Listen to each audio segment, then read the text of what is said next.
cidadão? Estamos aqui mais uma vez no Fractal Revisa. Hoje nós vamos estudar a corrente elétrica. Pessoal, a corrente elétrica faz parte do início da eletrodinâmica.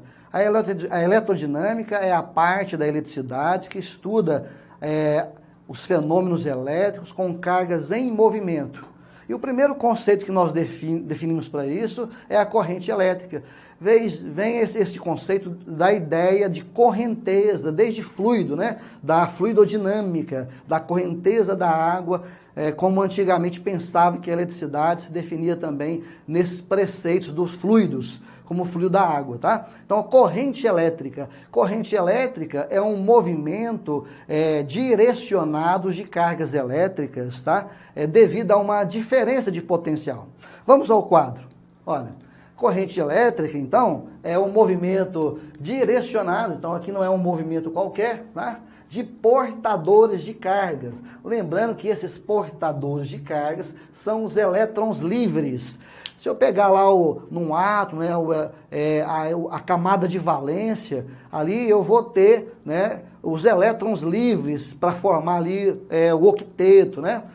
Então, os elétrons livres são os portadores de carga, tá? Tanto positivo como negativo. Devido a uma diferença de potencial. Então, corrente elétrica, movimento direcionado de portadores de cargas devido a uma tensão elétrica diferente de potencial. Olha, nós temos aqui um circuito. O circuito é onde vai percorrer aqui, as cargas vão correr. Circuito seria a trajetória que as cargas vão fazer, tá? A rua que as cargas vão se movimentar. Então aqui eu tenho uma bateria, essa bateria ela produz aqui uma DDP, tá?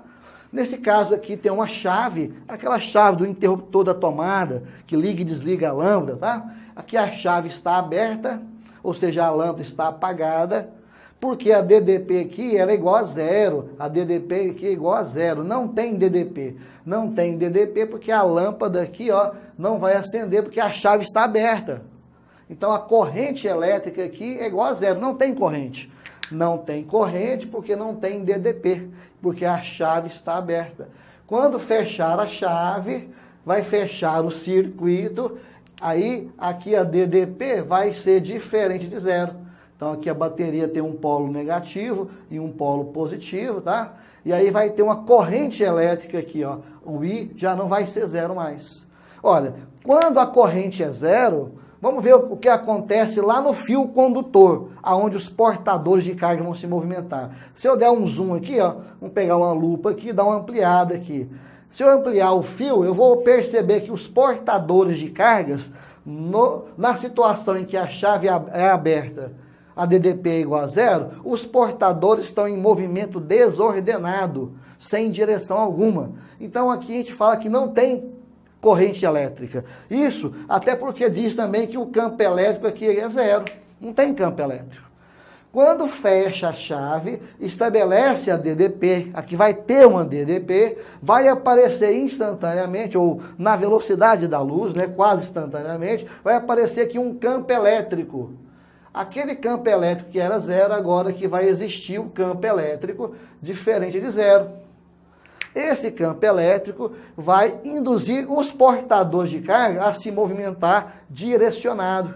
Então, ao fechar a chave, estabelece a DDP, vai ter uma DDP, vai produzir a corrente elétrica, porque vai ter um movimento direcionado de cargas, tá? E aqui a lâmpada vai acender. E a gente percebe que essa lâmpada acende quase instantaneamente, não é porque os portadores foi lá correndo e passou lá, mas é devido à presença do campo elétrico em todo o circuito. Ele vai influenciar todos os portadores de carga. Aí a lâmpada aqui acende, porque vai passar uma corrente elétrica aqui, tá? Olha, aqui é um movimento direcionado, aqui não é um movimento direcionado.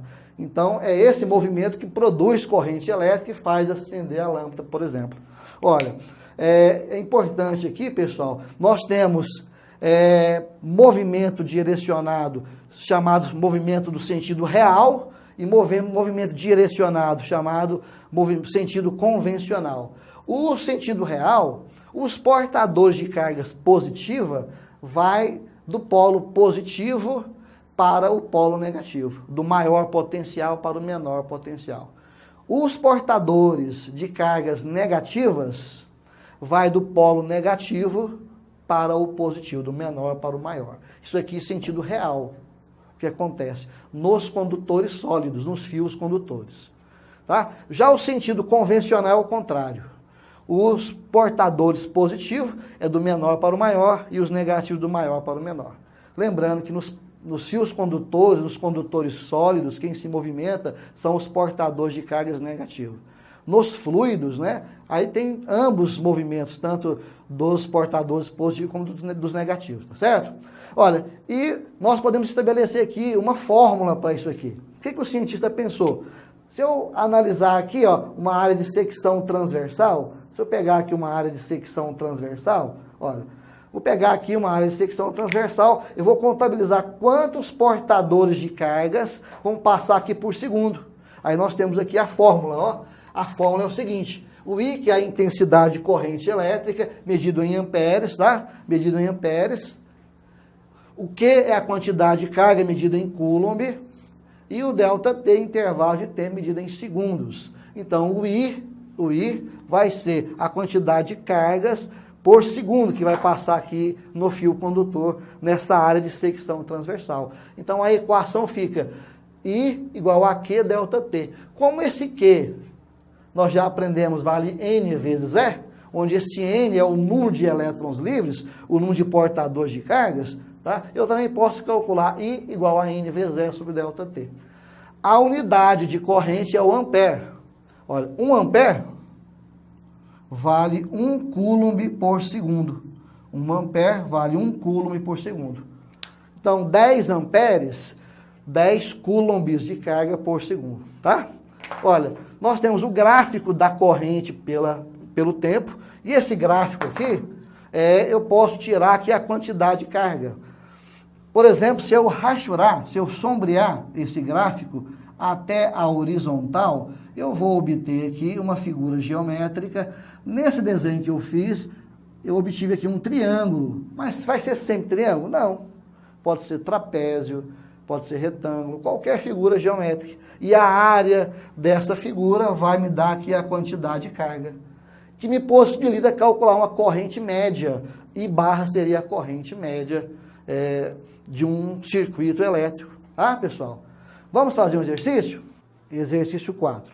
Em uma área de secção de um fio condutor metálico, atravessam 5 vezes 10 a 21 elétrons durante um intervalo de tempo de 20 segundos, quando esse fio é submetido a uma tensão elétrica de 50 volts. Sabendo que E é igual a 1,6 vezes 10 elevado a menos 19 coulomb, determine a intensidade de corrente elétrica nesse fio. Pessoal, vamos aos dados do exercício. Olha, o exercício 4 nos dá aqui o número de portadores de carga, 5 vezes 10 a 21, que atravessa o fio em 20 segundos, quando esse fio está ligado em uma tensão elétrica de 50 volts. Sabendo que cada portador, né, tem carga elementar de 1,6 vezes 10 elevado a menos 19 coulomb, qual que é a corrente elétrica? A equação que nós vamos utilizar, I igual a N vezes E sobre delta T. O N é 5 vezes 10 a 21, o E é 1,6 vezes 10 a menos 19.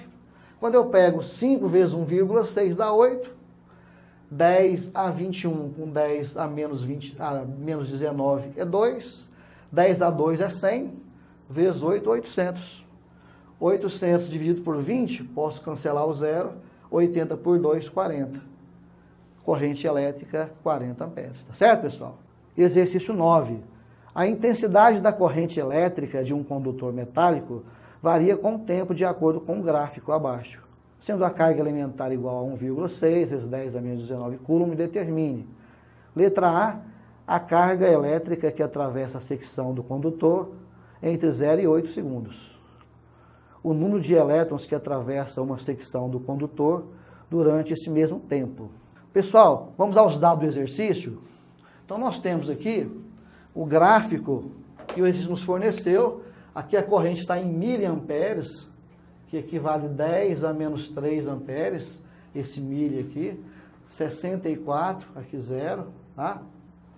Olha, aqui está constante, cai aqui no 8, tempo segundos.